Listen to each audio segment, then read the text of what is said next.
Sinam Dr. Miria R.K Matembe buli amwogerako amuwe ebitiibwa byanjawulo. Abamu baagala okumuyita eyaliko minisita w'ebyempisa, alwamuyita omulwanirizi w'eddembe, alanga nti omulwanirizi w'eddembe ly'abakyala. So oba oyawuddemu kitegeeza ly'abantu bonna, ddembe ly'abantu bonna. So omulwanirizi w'eddembe ly'obuntu gwe mulimu gw'okoze era muliwulira nti you have done that well.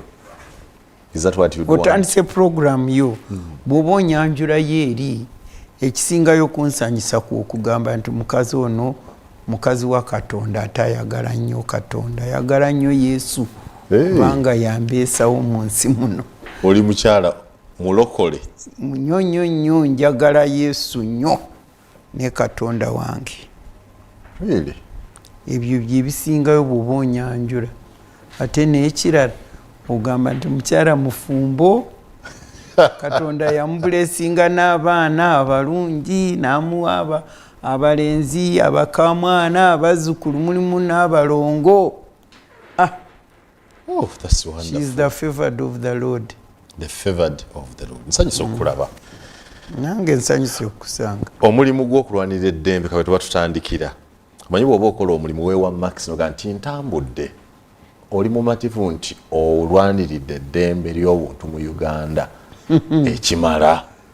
First of all, nze okulwanirira eddembe ly'obuntu ekyandeeta kubeera ku platform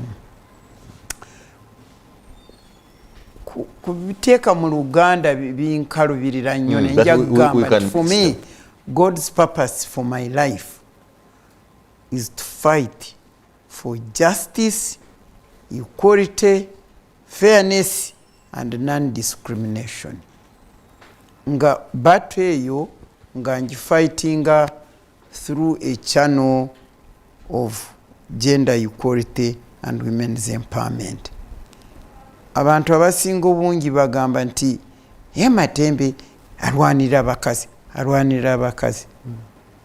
Kyenva mbagamba nti bw'oba oyagala kugenda embalala oyinza kuyita Katonga Road naye kati olaba bwefudde. Kati batugamba tuyitewa tuyiteyo Sembabule oba tuyitewa ekyo kitegeeza ne bw'oba ogenda Jinja waliwo different channels oyitamu naye kikulu ogenda Jinja. Kakati nze mu kulwanirira eddembe ly'obuntu Jane Road yange ye mukazi n'omwana omuwala, kubanga bw'olwanirira omukazi n'omwana omuwala nabo okuyisibwa ng'abantu, kuba abantu ne babisibwa ng'omuntu naye n'omwana omuwala naye muntu ng'abantu bonna, n'omukyala naye muntu. Bw'ogamba nti muntu n'omwana muwala muntu n'omukyala muntu kitegeeza balina okufuna eddembe ery'abantu abantu bonna. Kati bw'oyita mukyala n'omwana omuwala kitegeeza olwanirira eddembe lya buli omu, kubanga njagala kukubuulira gw'oli wano oli musajja, omukazi w'endwanirira ayinza kuba mukyala wo, omukazi w'endwanirira muwala wo, omukazi w'endwanirira mwanyoko, omukazi w'endwanirira ne mama ayinza okubaamu. Mama, your mother, your wife, your daughter, your sister, bendwanirira. Kakati kitegeeza bwendwanirira abakazi ne baba bulungi, yenna ayina omukazi nga nnyina, obyo biba bulungi. Aba ayina omukazi ng'owuwe, ebyo bitereera. Aba ayina omukazi nga mwanyina, biba bulungi. N'olwekyo nze ddembe lyange ly'endwanirira ery'obuntu ekkubo lyenkwata kusinga kulwaniriramu kwe kuyita ku ddembe ery'omukyala. Bw'ombuuza nti lwaki, kubanga nze bwe nali nkula ng'omwana omuwala akulidde mu kyalo, experience yange gye nakuliramu okuyisibwa ng'atali muntu, okulaba nti omwana omulenzi bamuyisa kusinga nze ndi muwala, n'olwekyo nga bwe ndi muwala nze rights z'abantu tezinsaanira okusoma tekunsaanidde okufuna ettaka ebintu okusika ebya taata wange tebinsaanidde okusoma bwe mba naakatuukayo vaayo ogenda ofumbirwe ate bakugula ente ate bwe bakusasulira ente bwe bazisasula ziweera mwanyoko fiizi gwe n'ogenda eri n'ofumba n'ozaala ng'oli mwana muto bw'omusajja bw'akukoowa kubanga okaddiye oba toyina ng'aleeta wakubiri oba akugoba n'oddayo ewamwe bw'oddayo ewamwe gye wazaalibwa otandika kubeera house girl ow'oyo muka mwanyoko imagine gwa wakaawo gwe walimu emisiri eyo emisiri gy'oluma ebijanjalo biki bye biva mu fiizi zakukwera ki mwanyoko naye gwe n'otasoma mukama bwe yabindaga n'angamba nti gwe omulimu gwenkuwadde mu nsi muno situko olwane ku mukazi n'omwana muwala bayisibwe ng'abantu bonna be natonda kubanga omuwala n'omukazi bayibuli etugamba nti bonna bombi katonda yabatonda mu kifaananyi kye ate bwe yamala kubatonda n'abawa olukusa okufuga byonna eby'omu nsi bombi babiri so omu n'olwekyo nze kyova olaba nyimirira mu katonda ne missoni gye yampa bayibuli etugamba nti buli omu yenna mu nsi muno katonda alina kye yamutondera kati bweba yakikutondera n'okitegeera n'okitandika n'okikola okituukiriza watandise ng'ombuuza nti ddala olwanye n'omalwa Miria R.K Matembe nga ndwanye ate nemba satisfied kubanga bwe nali mwana muwala nga ndi myezi 9 naye ngamba njagala kuba looya. Lwaki njagala kuba looya? Bangamba nti looya ye pleader apleadingira abo abatayinza kweyogerera. Naye ngamba okay, nja kukula nsoma amateeka ndabe lwaki abakazi bayisibwa bati. Bwe banga tebayisibwa amateeka tegakigamba nga tebayisibwe bulungi, nze nkole ki mbalwanirire nkyusa amateeka. Bwe namala ne ngamba amateeka bagakolera mu parliament. Ne ngamba kakati bwe nsanga si matuufu njagenda mu parliament ndabe nti ngakyusa negogera bulungi ku mukazi. Kakati kankubulire nze nali ndowooza nti nzija kutuuka ku parliament nkyusa amateeka, naye nali simanyi nti Katonda wange we nayampa omulimu ajja kumpeera ddala omulimu ogusingayo mu kukyusa amateeka ogwali kukola constitution ya Uganda. Nze obwolaba wano ndaba wano nali omu ku bantu aba babiri, nze ne Justice Mary Maitumu, abakazi ababiri abali ku kamishoni eyaliko abantu 21 kukola draft constitution ya Uganda. Nze ne Mary Maitumu abasajja 19, naye nze ne Mary Maitumu ne tubeerako babiri, naye constitution gye twakola ng'eyogerera ddala ku ddembe ly'obuntu, ddembe ly'omukazi byonna. Kati oba natuukaawo Mukama nampa ekyo nenkola the mother of all laws. Nze nali nsuubira nti ndigenda mu parliament gyogere ku mateekateeka, naye Mukama nampa ekisa kyokubeera nti ndi constitution nakola naye tolerance yonna. Era olunaku President Museveni bwe yatukwasa constitution eyo nagamba simanyi oba tomanyi Bayibuli, ndowooza bampuliriza abamanyi Bayibuli. Nali ngenda kubanga oyo omusajja bamuyita Simyoni, Katonda yali amusuubiza nti Yesu bw'aliba azaaliddwa oli mulaba nga tonagenda. Kati bwe baleeta Yesu mu tempo, musajja bwe bayita Simyoni yaliwo, bwe yamala kukwata ati Yesu mu ngalo ze n'agamba nti kiwedde, oyinza kutwala omuddu we naki n'emirembe. Era bwe natukwata constitution eyo nali kumpi kugamba nti kiwedde Mukama, kati ne bwontwala n'enfa. Naye nenzijukira ku kitundu ekyo kyenkugambye mwaliwo omukazi baali bamuyita Hana. Naye yali awo mu tempo alindirira Yesu. Ye bwe yamala kumulaba bw'ati n'agamba nti kino kirungi kangende mbuulira abantu bonna ebikwata ku Yesu. Olaba abakazi bwe basinga abasajja ebintu y'omusajja yasaba afe naye mukazi yagamba nti nze njagala ngende mbuulire abantu mbabuulire ebya Yesu era nange nagamba sifa kansooke mbuulire abantu bonna constitution eno ngende mu parliament nkyusa amateeka gogere bulungi ku bakyala gabate mu mbeera n'abasajja n'abantu bonna gabawa eddembe lyabwe byonna ebyo nabikola nembalooya Mukama nampa omukisa nengenda mu parliament saakomawo nemba member wa constitutional commission saakomawo nemba member wa constituent assembly saakomawo nze twali abantu ba 10 oba 20 abatula kakiiko legal and drafting for abateekako final stamp on the constitution of Uganda ya 1995 era nemala nenga Mukama ndikuwa kinzi bwe namala saakomawo organization nazo nezikwata ku women's rights or human rights ndi one of the founder members sijja kuzilistinga one nze wenagendera kuwumula kuva mu politics Mukama yali ampaddeyo nekye nali nze sirwanira ate nali sikirowozezaako ekyokububwa minister.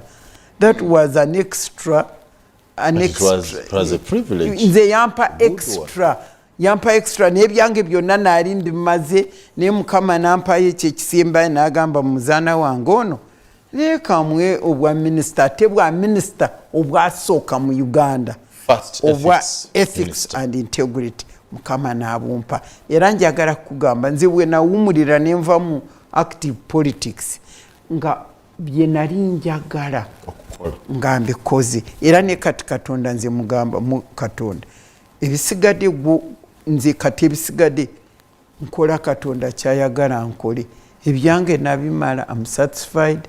I've done it all. I've seen it all up to now in Charwana. That's very good. Thank you very much. What of the notion that the increased awareness of women's rights by women themselves is somehow accounting for the increase in domestic violence and marriage breakups? The women are over demanding because they see nze tojja kubingamba kubanga nze nali ndwanirira omukazi okuyisibwa ng'omuntu okiraba. Yes. Kakati bwamanya ntateekwa kuyisibwa ng'omuntu gwe n'omuyisa bulala batufuukidde bazibu okufuga. Lindako nfuga kaki ndi wakufugibwa. Bayibuli egamba omukazi woyogera nawe essaawa eno amaze emyaka 48 mu bufumbo nze Miria R.K Matembe nze nsingayo okulwanira eddembe ly'omukazi up to now mwena mukimanyi mu Uganda muno ne kati ndi nkakyali mu office bwe bakuba bajja wange bajjako abaana bajja wange bebalekera abaana bajja wange bebagoba mu ttaka bajja wange wa Matembe nzi nebwobuuza mwami wange ne kati nkyakola nkolera Katonda sikolera musaala naye amaka gange nga mazeemu emyaka 48 ogawulira abaana mbazadde mbakuziza bulungi ne bakola ki ne bawasa ndi nabazzukulu. Kakati oyinza kungamba nti omuntu okumanya eddembe lye kyekimumenyesa amaka n'alema okugakola ate nga teri asinga Matembe okumanya eddembe lye nga teri asinga Matembe okulirwanirira nga teri asinga naye ate omwami tukyali awo. Kati kitegeeza mwabasajja abalemeddwa kutegeera nti n'omukazi naye muntu ayisibwe ng'omuntu amaka gamwe gegafa. Muleke okubiteeka ku bakazi kubanga kitegeeza omwami gwamala kutegeera ti omukazi wange ono naye muntu naye muntu kamuyise ng'omuntu.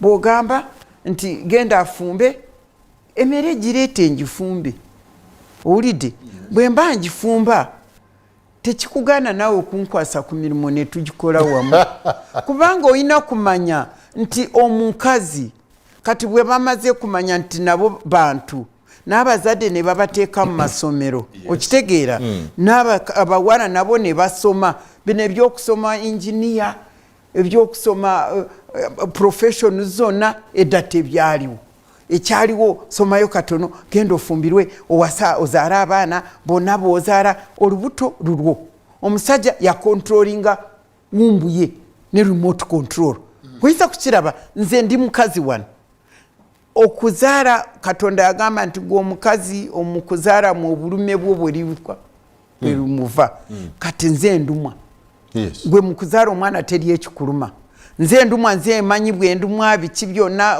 obulume pain yonna kakata naye andibadde aditamininga abaana balina okuzaala yani sinzaalumwa nze yakuleeta njagala abaana kati bwoba oyagala kunjo very good kakati oba musigala mulowooza bwe mutyo amaka gabaremye era gajja kufa era ne katonda akiikiriza.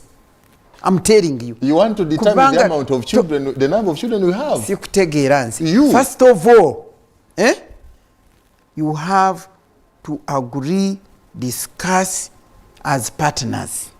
Omukazi bw'oba omuwasiza, towasiza servant. Owulidde? Owasiza partner, owasiza colleague. Nze njagala kubuulira oba oli musajja musoga byombuuza olabika totegeera kintu kyonna kubanga oba tomanyi nti katonda bwe yatonda omusajja n'amulaba ng'ali helpless tayinza kweyamba bayibuli bw'engamba n'agamba kamulondere omubeezi amusaanidde a suitable helper to the otherwise helpless man. Suitable helper yamujjawa teyamujja ku kigere olw'okwosamba omukazi abe nothing teyamujja eyo kabinako omutuuleko nga bwe mubatuulako teyamujja ku mugongo omulekeye mabega afiireyo nga bwe mubakola ate teyamujja ku mutwe omukazi naye atuule ku musajja yamujja ku lubiriizi side by side nga kitegeeza gwe n'omukyala we mu existing side by side as equal partners in life and kitegeeza omuliningeko kubanga gwobadde helpless lean on your wife wava mu bumba nava mu gumba gwe wava mu bumba ebumba olimanyi clay ye nava mu gumba bone which is harder a bone and clay which is harder than the other kubanga katonda yaraba omusajja lero ate kukiprovinga practically abawara mu Uganda muno mu biseera bya amin byobote bagenda ne bafiirwa abasajja myaka 24 myaka 25 asatu bazadde obwana bubiri obwana busatu owaffe enkole okuddamu kufumbirwa kiri very very difficult according to the cultures ze mwagala naye abaana abawala abo ne bakuza abaana ne basoma ne bafuna zi degrees ne bakola ki ne waliwo omwami afiiriddwa omukyala ng'ali myaka 3 n'asigalawo nga tawasiza oyina ofunayo owundi oyina kubanga you are helpless kakati oba oli helpless katonda yakuwa suitable helper lwaki omutwala nga servant lwaki suitable helper wo omutwala ng'embwa omutwala ng'ekitagasa n'ogamba nze kankubulire zaala abaana 10 nzaala abaana 10 gw'olumwa gw'olumwa annoys you anytime that subject kubanga nze tulina okuteesa nti abaana tuzaaleyo oba bameka tuzaalenga abana oba mukaaga oba ki okay nze nkugamba munnange nze okuzaala kuno enjeri gye kulumya nze nyinza nakufiiramu singa tugezaako babiri oba basatu oba ki kati katonda bw'aba atuyambye no tukakkana nga tukkirizana naye omukyala nze nganze omukyala nze ndina kubanga final say ongamba lwaki ogamba lwaki kubanga nze ndumwa nze ngenda kufiira mu kufa gwe tofiirayo tolumwa abakazi bangi bafiiridde nga bazaala abaana baabwe ate obwana bwe bamala kubulekawo gw'ogenda n'omukazi oli najja n'abonyabonya obwana buno ne bugenda na ku street ne bukola ki n'olwekyo nkyogera wano nga siina ene whatever ene fear ene nkyogera ne katonda nga mubeezi wange nga omukyala kubanga enjiri gy'ayina kuyamba gyayina n'okulabirira abaana n'abakuza kubanga yayina humanity yaleeta life into an otherwise lifeless man ayina okulaba nti obulamu bwe buli protected bulungi n'atafiira mu kufa. Thank you. To record Cup at 9, the Dr. Miria R.K Matembe. Let's have a short break. When we return, we look at the current issues in our country. When you talk about the issue of women, marriage, children, and you have Miria R.K Matembe, it's a tough ride always. Let's have a short break. We'll be right back. You are in trouble. This is Hot Cup at 9 with Sir Simon Muyanga Lutaya. Enoni Baba TV obusoga bulaire.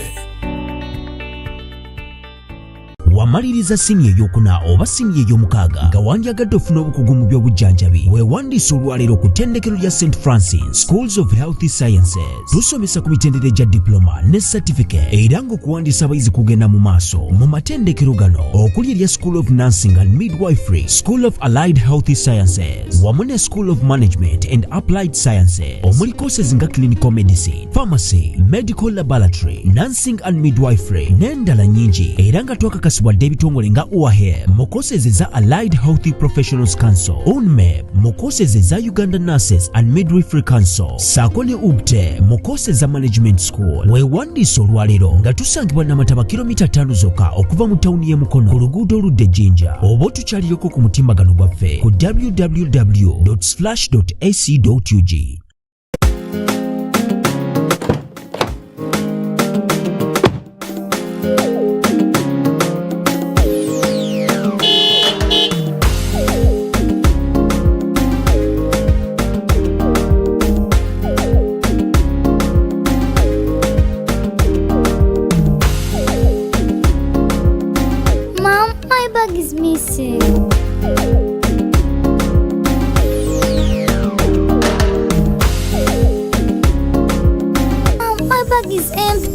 But I packed some snacks in her bag. Can you see that guy? Hey kid, I have more for you from Sam's. Sam's offers you a wide range of snacks. Sam's, taste the difference. Olina kasenteko oyagala kulattako ofuneko weezimbira Julex otunda nyumba gye weezimbira oba oyagala kugula eweddewo n'okutawuka Julex ekyapa kyo wakifuna oyagala kukikyusa kidde mu mannya go Julex buli luguudo lwe wayagala oluyingira Kampala bano balinako ettaka Julex bamufuna mpola tuwonye bano batunda n'ettaka ku kibanja mpola Julex nammwe be babbako ettaka nga byakulemerera oyagala anakulwanira Julex balina ettaka mu Kampala wo munnange yangu ofuneko weezimbira Julex Property Consultants Limited tusangibwa Nansana ku Jenina State oba tukubire ku namba z'essimu zino wammanga 0752 46 11 oba 0788 46 11 12 jangu ofune ekyomulembe Julex. Bright Future Pharmaceuticals bakuleetedde abakugu okuviira ddala mu America ne Germany nga bakutuusaako obujjanjabi obw'enjawulo nga bakola ku ndwadde ezitaleetebwa buwuka oba non-communicable diseases nga sukaali, pressure, stroke, abaami abatawanzibwa prostate enlargement, cancer, ulcers, abavaamu embuto, fibroids, asthma, endwadde z'amagumba n'ennyingo n'endala nnyingi ddala. Tukebera omubiri gwonna general body check-up nga tukozesa ebyuma okuva mu America. Tusangibwa ku Kampala Road okulinaana post office oba okumanya ebisingawo kuba ku ssimu zino noti 757 43 17 73 oba noti 772 51 23 79. Bright Future Pharmaceuticals. So, this is where it all began. Those styles weren't working. So we made something better. And you didn't stop there. We knew we weren't changing the world with our clothes, but the women who wear them might. And you went from playing with dolls to becoming a fashion powerhouse. We see you're great. Katukuyambe okusensamu with Absa Business Banking. Speak to us about how we can help you get it done. That's Africanacity. That's Absa.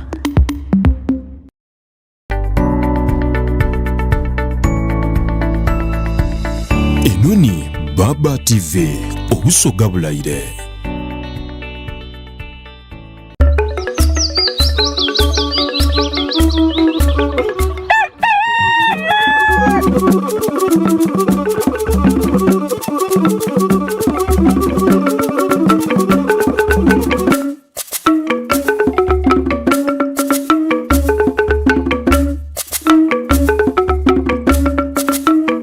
Eno ni gangamka ku Baba TV.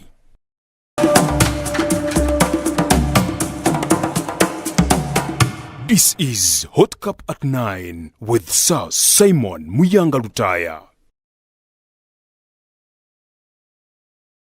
Welcome back to the Hot Cup at 9. Dr. Miria Matembe omuwulire ku nsonga d'eidembe ly'obuntu. Kyenda kwira yeyo abikobere bulungi, but I think in everything that happens, Dr. Miria Matembe will look out for how are women faring, what are they doing, what are they getting, and that, she says, is a concern. She has done the time she's been here, and that God sent her to do exactly that. Doctor, let us look at something called the parish development model that government is now advancing, and look at how are women included and the capacity it has to transform everyone, including women, economically. For me, I've been hearing about this parish development model, and I saw when it was being launched. Yes. And I saw how the ministers were given money and to go out into the countryside and tell the people how, for the first time, the government has found out a miracle which is going to take Ugandans out of poverty. 1.5 trillion shillings. One rally I saw, there was the first lady in Ntungamo, and she said, you people, we've been trying to find out something which would get us out of poverty. And I want to thank God that we have finally found it. The PDM. The PDM. He was addressing millions. I could see almost the whole of Ntungamo was there. Because if the first lady is there, you know, is a great thing. But she was going there as the Minister of Education, like other ministers were traversing the country to talk about that. And I looked and listened to that speech. And I saw all these distinguished people were seated there. Yes. And after she had talked, as they have found a miracle that is going to drive people out of poverty.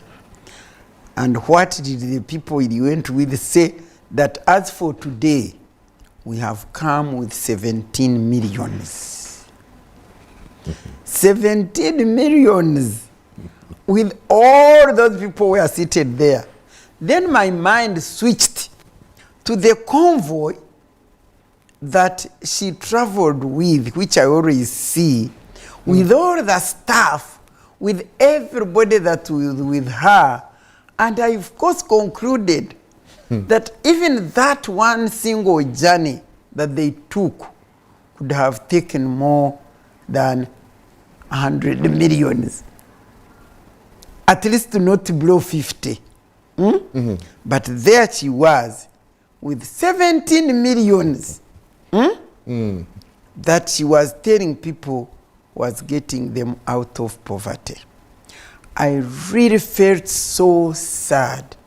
I said, how long will Ugandans be really deceived? Can't they wake up? Because what do I want to say? And I don't want anybody to call me negative or not appreciating. I appreciate what I see that is okay. But what is not okay, I don't appreciate. They were saying the parish development model is going to take money to every parish. Okay? Yes.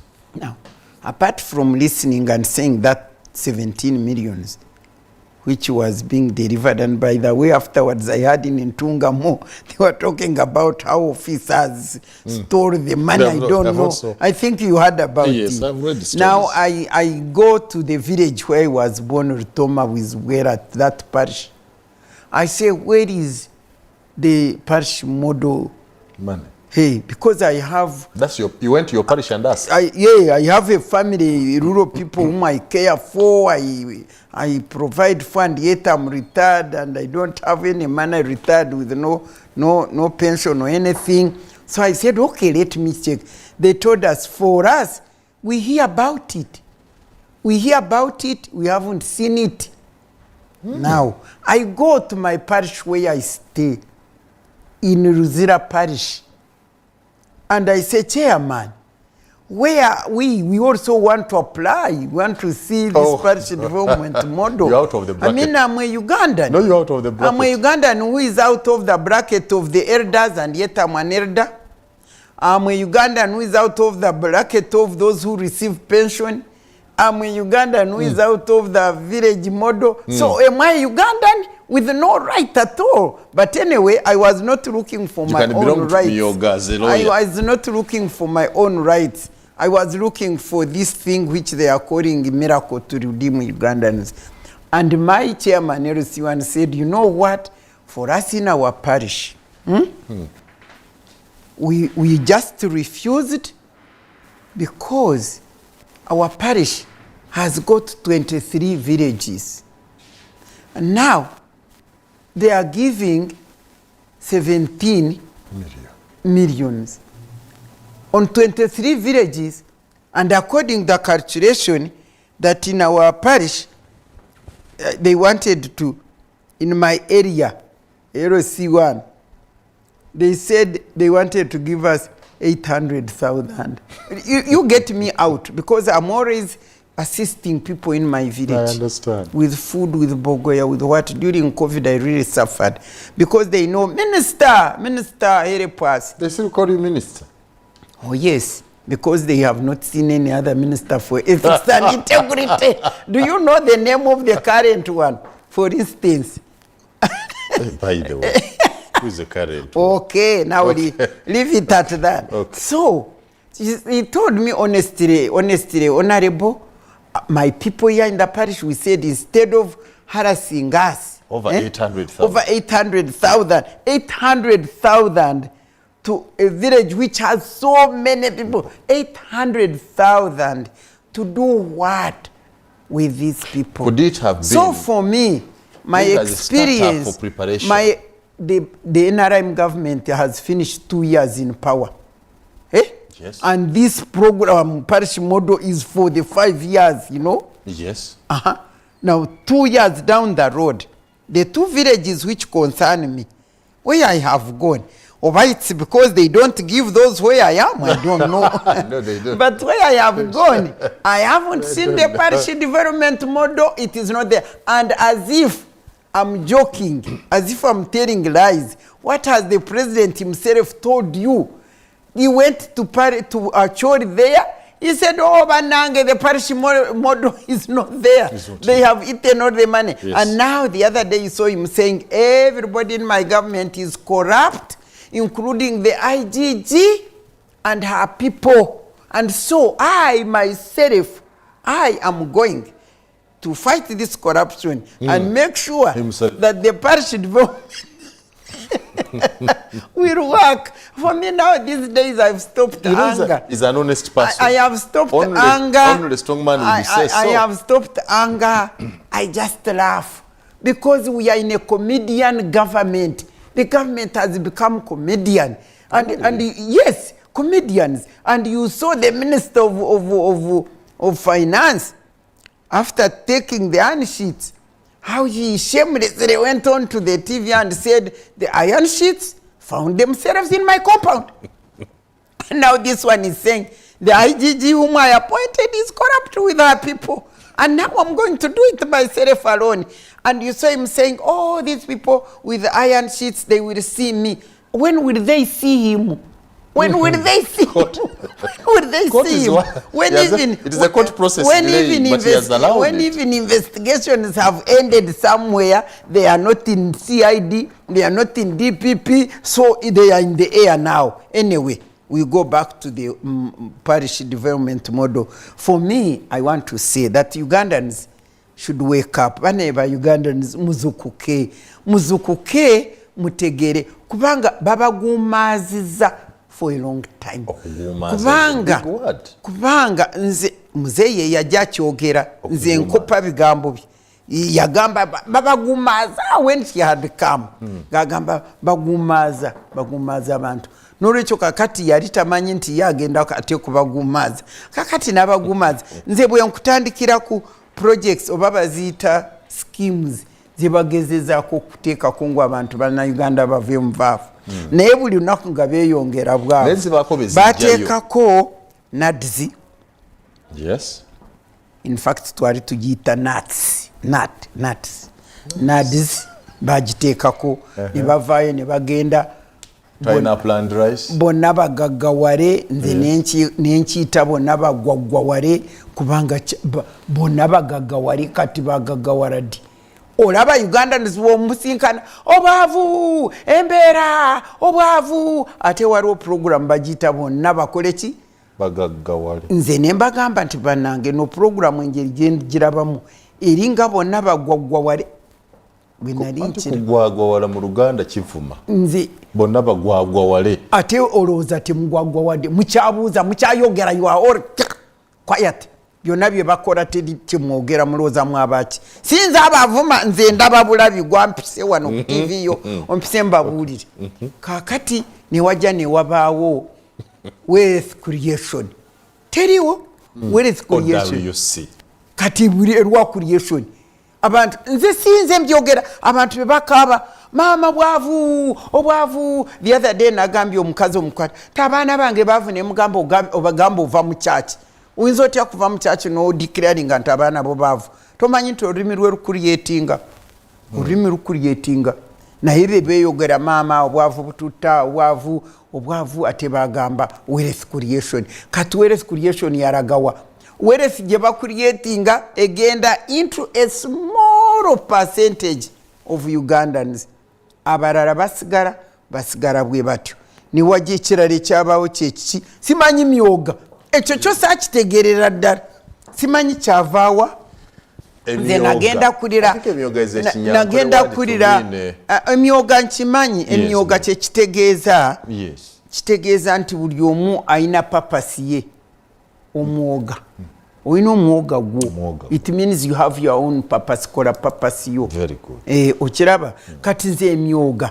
sikitegeerangako that you and lawyers can come together and do what helps you as lawyers sibimanyi emyoga sagitegeera ne waffe mu kyalo eruzira nze saagirabayo ruzira parish sigimanyi kubanga waffe saagirabayo ewaffe Rutoma nababuuza emyoga saababuuza na myoga nawulira bakyogera emyoga nimpa nange emyoga kitegeeza saakitegeera siri mu government esaakicreatinga sikifuna nti nkimanye sinza siri RDC siri chairman LC1 sisomesa abantu n'olwekyo nze sikitegeera ekyemyoga naye bye nawulirako bagamba Minister of Justice bujendeyo emyoga esente baziba emyoga baziba wabawo na youth simanyi youth kwat ne wajja ne babaawo ne women empowerment ebye women youth livelihood project atyo eyo nayo mpulira zafiire eyo and then no government has you actually have 800 billion there's an 800 billion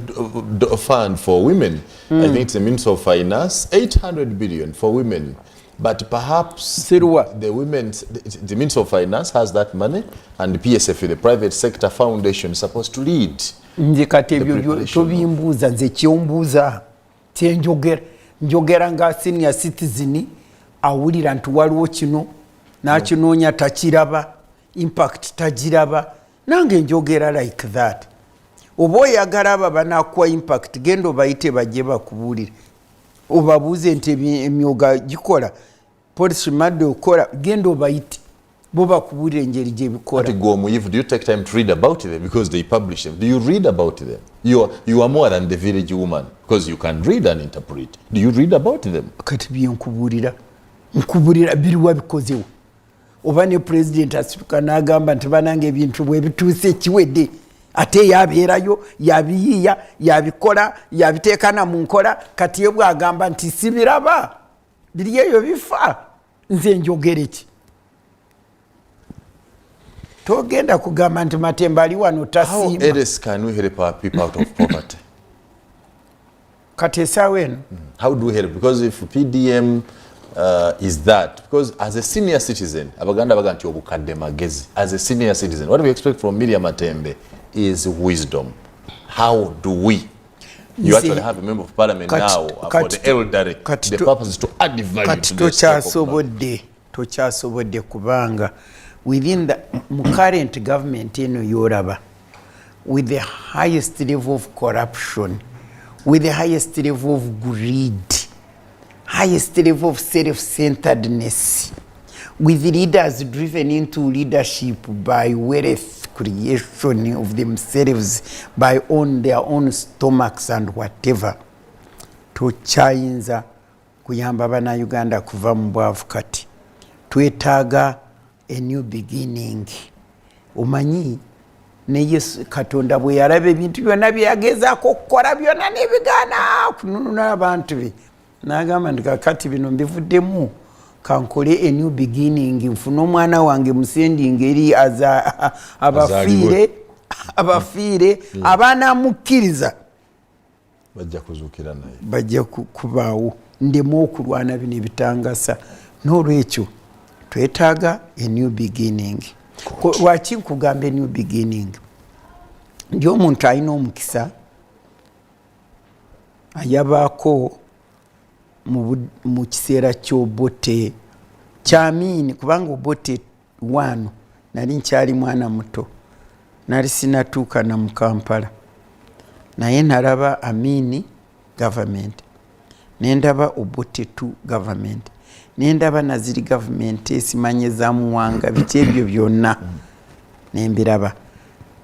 President Museveni's government bwe yagenda kutandika wano twali tugenze mu kinyanyunyunyu nation yonna yali mu ditch. So good, you appreciate that. Naye kubanga wajjayo a new beginning. Njagala kukubulira ntufa abantu boolaba wano nze bwe ndaba bano abawala bali eyo bato balenzi bali mu gavumenti bagamba ono Matembe ali awo ali negativu ali muki nze mbayita ignorant. Lwaki mbayita ignorant of what the country was, unaware of what the country was and where we picked it from, we under the national resistance movement. Gye twajja eggwanga mu kinya bwe twali tutadde ku level ground 1 tutandike to moving ahead. Yali atukulembera n'akyusa ebintu n'agamba nze kati njagala oluguudo lwe tubaddemu 10-point program zaffe zetwatufokasinze onu n'atukwata ekkuba eddala ebintu ne bigwawo. Oba mmwe temwamutegeera. Because the two things are possible. Either he diverted from the path or you did not understand the path. A leader, bw'oba leader, olina okutegeeza abantu abakugoberera bamanye wajje mulaga. A leader explains and educates the people he is leading about the vision. For vision twali tugikutte nze ondabira wano nakwata 10-point program nenziteeka mu nkola ng'omuntu nenziyigiriza abantu bonna. By the time I left parliament and active politics, we had picked Uganda from a deep ditch lost country to where set on the right direction until things went astray.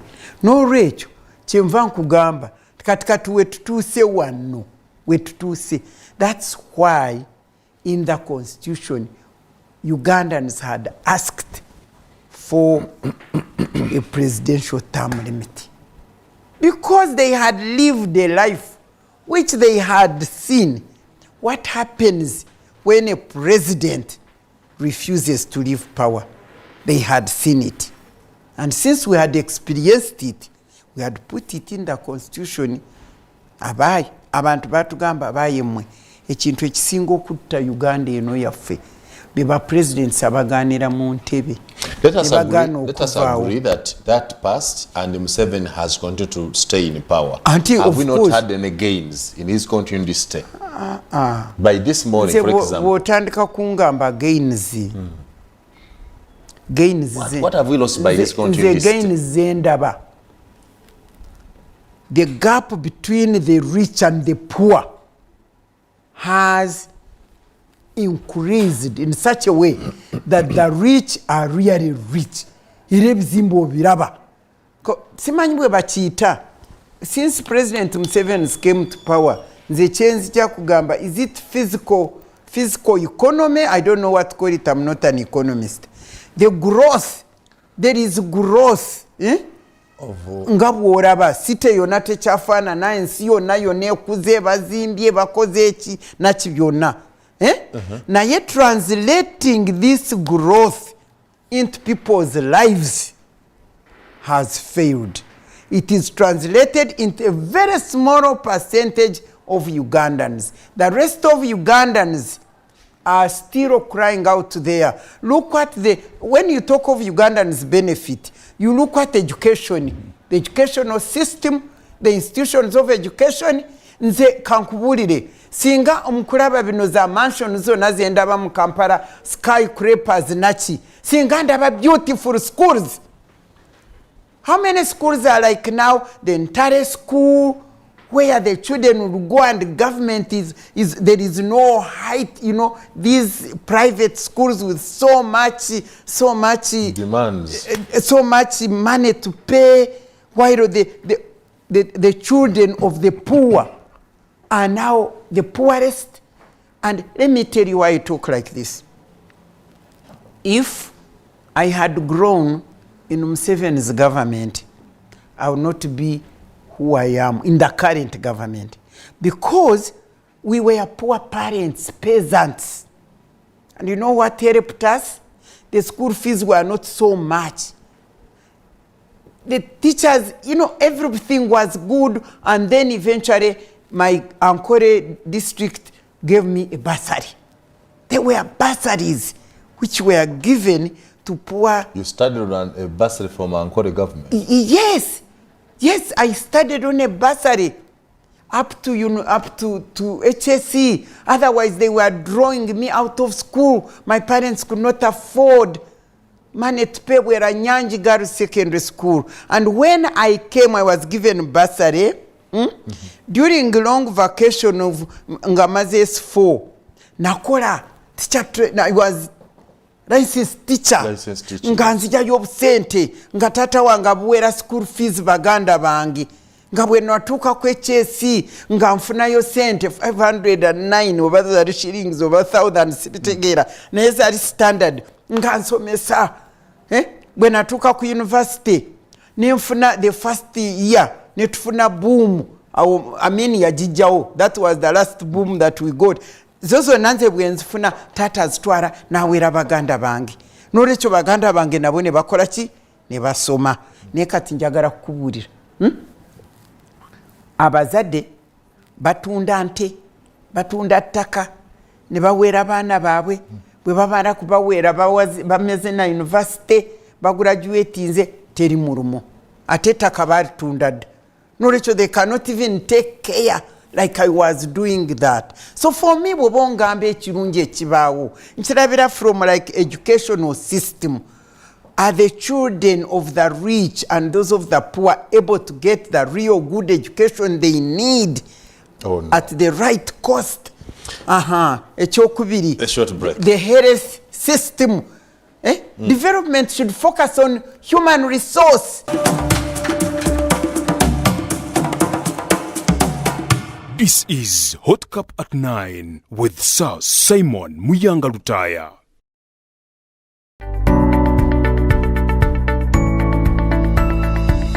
Enoni Baba TV obusoga bulaire.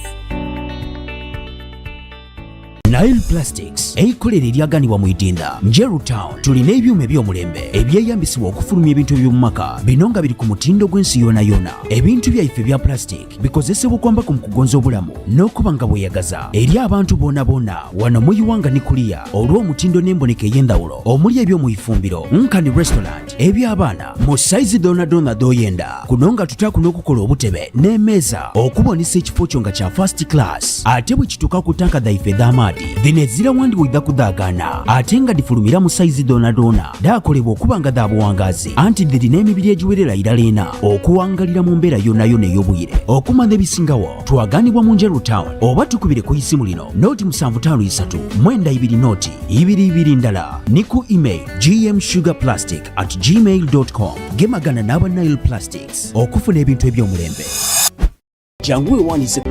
Peak Systems Limited, we deal in the supply and maintenance of systems like intruder detection systems, access control systems, local and wide area network, point of sale systems, CAD GPS and fuel monitoring systems, razor and electric fence systems, gate automation systems. We supply and maintain all computer equipment. We also develop websites and provide custom-made softwares for all businesses. We are located on G&H Plaza, Chisasiba High Road. Please contact us on 0788 420 335 or 0757 017760. At Peak Systems Limited, technology and security made easy. Olowooza okutuukiriza ekirooto kyo tukwanjulira Coral Coatings Uganda Limited bakolera langi ez'ebika byonna oba munda ne wabweru langi gwe basiiga mu texture n'ebika ebirala bingi nnyo emirimu gyaffe tegyenkanika jjukira nti amakaago ky'ekitiibwa kyo n'omutindo gwo tukwanjulira Coral Coatings Uganda Limited tukusembereza ekirooto kyenyu.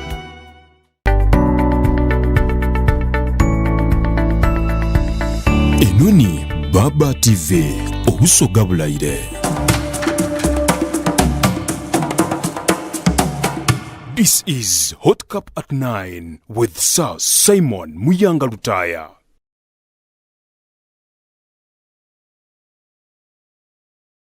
Hot Cup at 9 on Baba TV this morning with Dr. Miria Matembe. Dr. Miria Matembe admits that Uganda requires a new beginning. The same way, it's now agreeing that the dispensation she participated in with Mr. Museveni can no longer hold. Therefore, in the new beginning, which Bobi Wine calls Twebereremu, we have His Excellency Bobi Wine. We also have the son of the revolution called Muhoozi Kainerugaba and others to say, you rest and we begin afresh. We begin with Muhoozi, we begin with the Bobi Wines, those of that age who are not you, to begin a new life. Do you think they have the capacity? But why are you... That's why I laugh at you fellow Ugandans. If we say a new beginning, you say Bobi Wine, you say Muhoozi. Yes. Are those the only Ugandans in this country? Are those the only Ugandans in this country who are capable to lead us to a new beginning? Don't blind your heads. What must happen? That's what we are talking about. Is freedom. Freedom for Ugandans.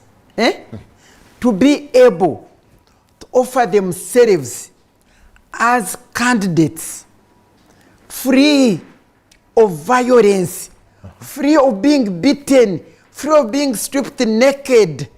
When we changed this government, we were fighting against lack of freedom for Ugandans. Yes. To be able to exercise their right and freely and free of violence and knowingly elect the right leaders they want. That's one of the reasons why President Museveni went to the bush. Violence rigging of elections, corruption, dictatorship that was involving killing Ugandans and making them disappear and torturing them, silencing them and not allowing them to express themselves. All that which he fought against is what is current right now. You hear? There is no free democratic environment that allows, please don't interfere. I want to express myself. Yes, I'm looking because all Ugandans know that. There is no free and peaceful environment where Ugandans who would love to offer themselves as leaders in this country, to be presidents in this country, there is no freedom. Where they can, don't disturb me. What, you mean you are the only, I will quote my scripture. These people who were walking to, where were they walking? From Jerusalem to, I've forgotten for now. Those ones, the disciples of Jesus Christ, when Jesus Christ had been resurrected? Yes, had resurrected, had been killed and buried. And these people were running away from Jerusalem so that they were going to Emau. And they were conversing along the road, mourning, crying over what has happened to Uganda, for instance. What has happened to their Jesus, until he joined them. When he asked them, what are you talking about? They said, are you the only one in Jerusalem who doesn't know what is going on? Now I'm asking the same question to you, that are you the only Ugandan who doesn't know what is going on? Now I want to ask, and let's see, go properly. President Museveni became a dictator. Really? When he became a dictator, and you know he's the one who used to say that democracy is not in a form. Democracy is in substance. You know, for you, you are young, you didn't listen to this guy, the way he used to talk to us, and we were all mesmerized, you know, following like blind sheep. But we thought we had trust. We had trust. We knew our life had come. Uganda is going to be redeemed. And she said democracy is not in a form, it is in substance. Yes. And he himself said, what kills Africa, especially this Uganda, are leaders who do not want to leave power. He said, that was the, did you read Animal Farm? Yes, I read. The first rule in Animal Farm was all animals are equal. Yes, but when they had become no equal, they had become dictators. They said, but some are more equal than others. So this is the new law now, which President Museveni brought later on for you people, when he said that without election. Those who overstay without election. No, that one came later. You read the book. Read the book which he wrote. It is exactly Animal Farm what is going on here. I wish Ugandans, young Ugandans can read Animal Farm. Now, he decided to love power more than the nation. Because in Urinyankore we have a proverb that the thing you love most makes you drop what you already have in your hands.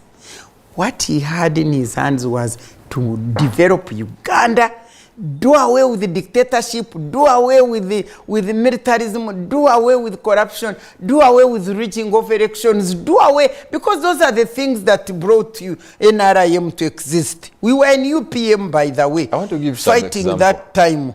And now I'm carrying you through this story.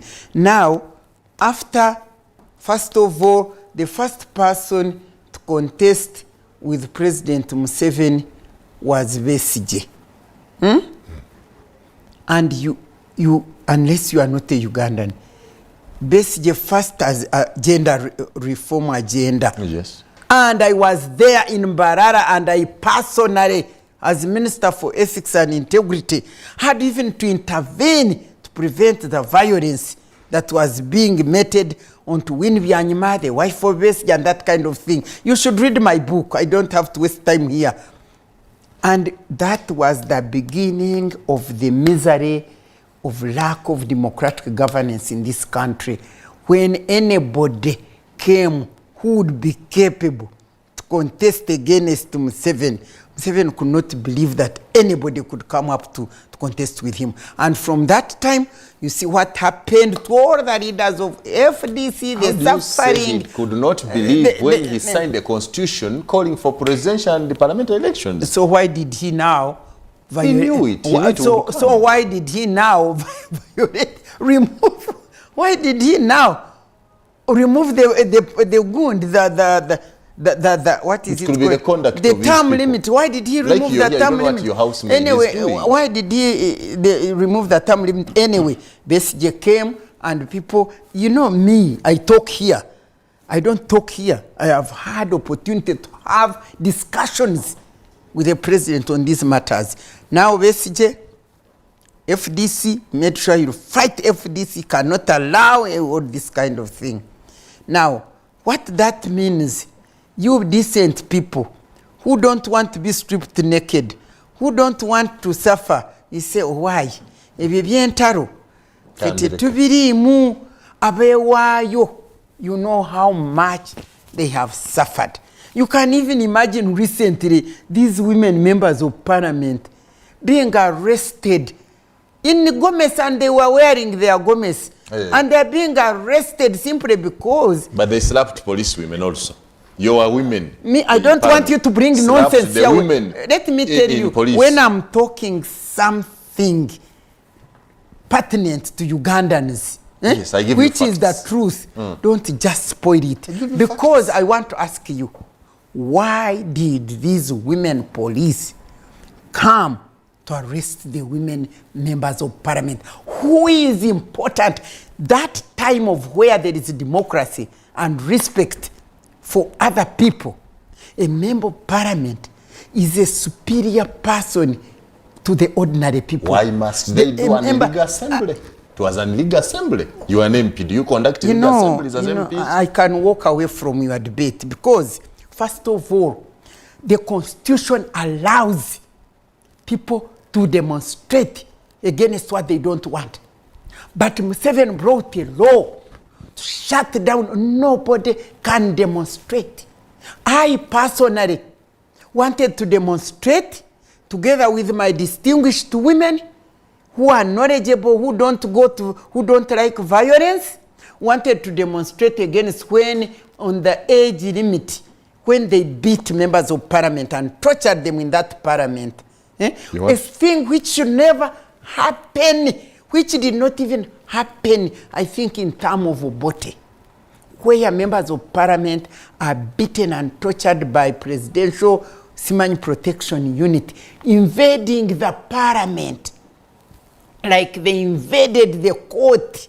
Do you remember the rape of the Temple of Justice? Yes, I remember. So what are you telling me now? It is a long story which I give you how things came. So we wanted to demonstrate and actually wanted to go around parliament praying for our nation and parliament. Why should you pray around parliament? So we went. And not at your homes. I'm a Ugandan. According to the Constitution, I have a right to express myself, to talk.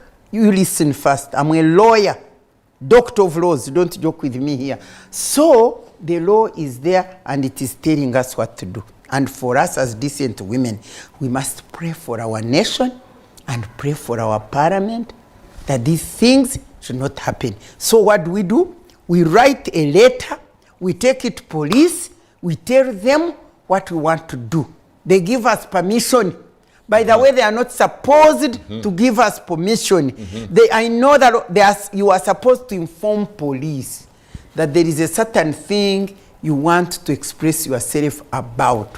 Where does this ideal state exist? As a Ugandan, you hear, that's what the law is. So when you inform the police, they are supposed to ensure that you who are going to demonstrate are protected. That's what the law is. They are supposed to ensure that you are protected, and therefore they come, the police, they release some police who come, they even demarcate where you pass, and you are protected. So after they had given us permission, we went we were meeting at the National Theatre. We were putting on white. Said, you want to put on white? Go and pray. Women. Now, me, I was at the conference center because there was a meeting which I was going to leave and join the women. Now, I left a bit late.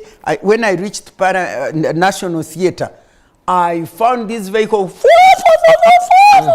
I said, what is happening here? Oh, some woman told me, all the women have been taken away on this messages vehicle. The vehicles which used to carry messages. And I followed these women. I rang the phone. Where are you?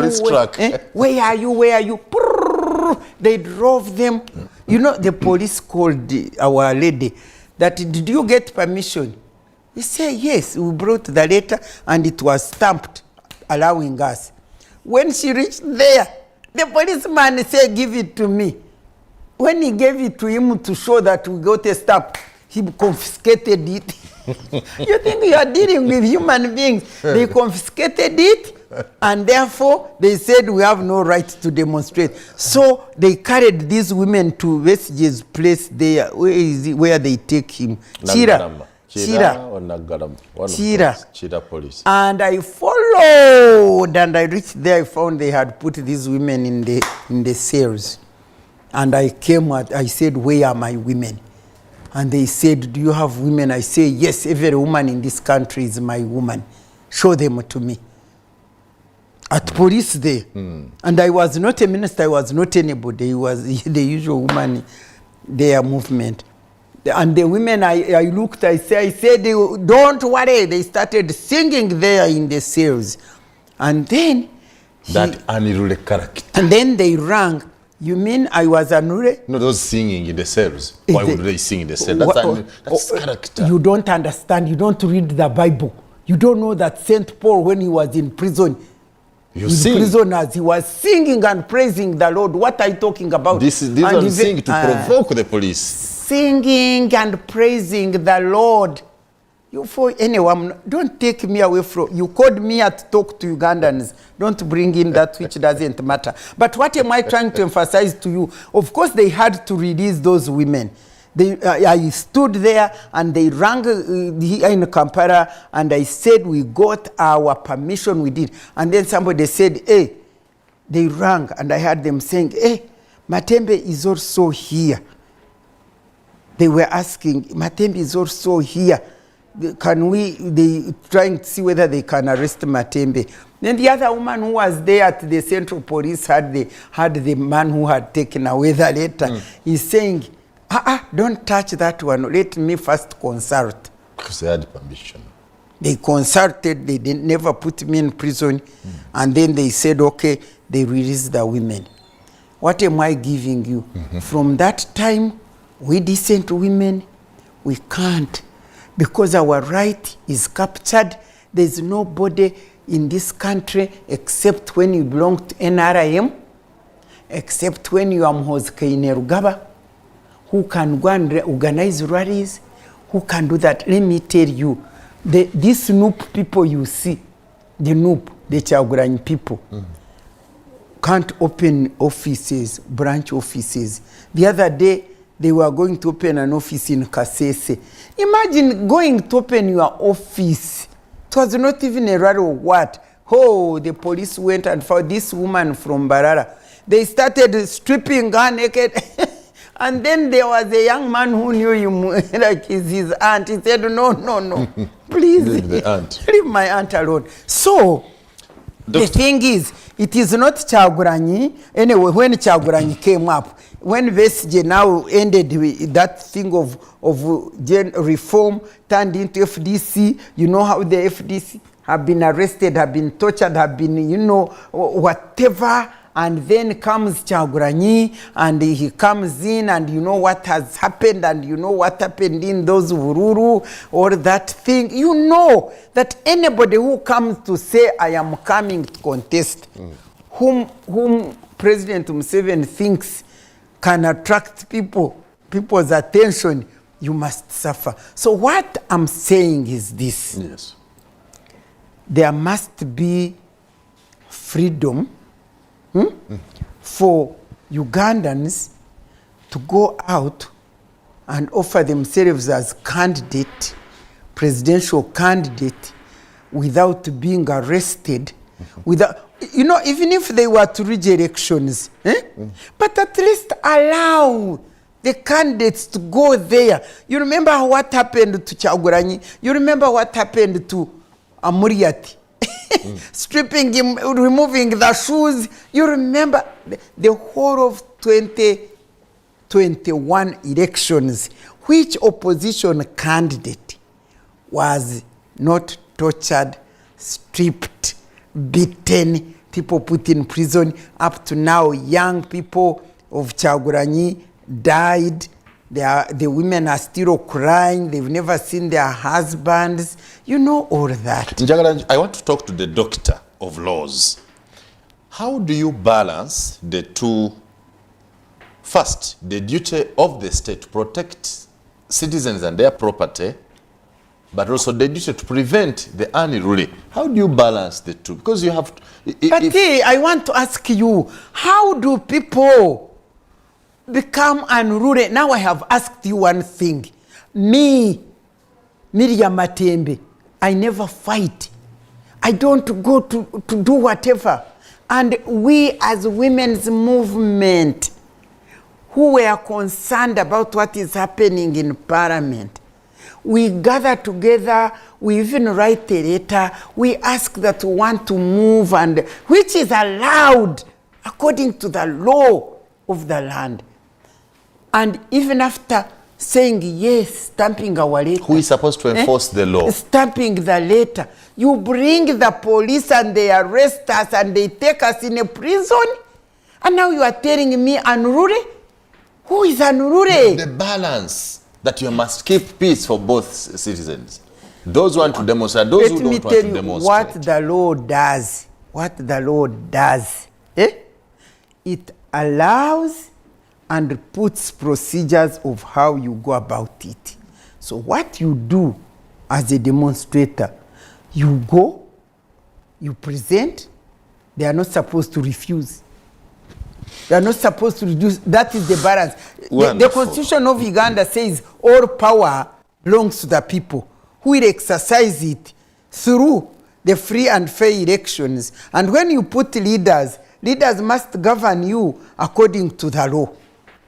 Not according to violence. An interesting morning with Dr. Miria Matembe this Good Wednesday. Doctors, we conclude, it now appears like you don't believe that the young people, the new generation, the Kyagulanyi, Muhozi, others generation can create a new dispensation? Please. Should we allow those are your words to create it? Those are your words. We're talking about a new dispensation. How do we create the new dispensation? Why don't you ask sensible questions? Because I don't think that whatever I was explaining was about young people. Young people. It was about a new dispensation. Let me tell you. The Matembe and the Museveni assigned a new one by us. How do we do it? Yes. Let me tell you. I'm not saying that young people are not the right ones to come on board. Because, as the word of God says, every generation has its purpose to serve. Good. Museveni's generation served its purpose. He refused the next generation to serve. Because, for instance, me, I'm really in age or whatever. I'm not Museveni's generation. He was there. He mobilized young people. They came with him. We came also. We governed. Now, by now, actually, at this time in these 30 years, 38 years, which he has ruled, we should be like in the third generation after him. So the generations are okay, and this is their time. I have actually been mobilizing young people because when Museveni went to the bush, he was a young man. He mobilized us, we young people. I joined politics when I was 33 years. You hear? So I was a young of the young generation. He led us as the young generation. Now that generation of his, I want to tell you that almost all of us who were with him, those who were older than us, and we who are a bit younger, are not there any longer. That's why he calls the children, our youth, bazukuru. Bazukuru. Abana, he jumped. he killed. He prevented this generation of abana. And has crossed. Katari mbazukuru. Ari mbazukuru. Akati kugamba ekyo kyonna ekyo kyononye. Owulidde naye nze kyengamba tekikomyawo ekintu ekisingayo okunduma kwe kugamba nti President Museveni tabadde dictator only nga dictator. Now he wants to turn Uganda into a kingdom. In fact, he's turning Uganda into a kingdom with, you will agree with me, because when somebody is saying, is it generator, what do they call it? Standby generator. That in case the man goes, there is a standby generator. There is a standby generator, a standby generator who is his son. It's simply succession. There must be a successor. Don't be silly. I'm not saying you are silly. I'm saying don't bring successor. Standby generator. Yes, we cannot have a vacuum. Standby generator. Please don't annoy me. This day I've been laughing and enjoying laughing, but it is not, Uganda is not a kingdom, but they have deliberately turned it into a kingdom to such an extent that even now members of parliament, when they die, the constituencies are inherited by the family of the member of parliament. Surely you young Ugandans, do you have brains? Do you see? Do you know that Uganda is a nation? Twareri, I told you. Everything is wrong with it, especially. Everything is wrong with it, especially when they say, now this daughter of Matembe is there to finish her agenda. Let me tell you. The way you are asking me is actually making you appear a terrible person to the screen. Because for you being a young person and you are asking me as if it is okay that members of parliament should inherit, the children or brothers and sisters of members of parliament should inherit the constituency. Yes, this great leader called Matembe nurtured the son very well. I would love to see her son become a leader. Now I want to ask you one thing. Did Oranya nurture his son who was there in UK, who is now in parliament? When was he nurtured to get into parliament? And this one of yesterday, the reverend who died, when was he nurtured to get into parliament? For instance, me, I was a member of parliament for, 17 years. None of my children were being nurtured to be in parliament because they have their own, they have their own purposes in life. They have studied their own courses, but now because of greed for wealth, greed for materialism, that's why people are inheriting constituencies as if constituency belonged to families. That is stupid. The hot cup at night. Stupid. The hot cup at night with Dr. Miria R.K Matembe. It's been a wonderful discussion. Thank you for offering us time. Good morning.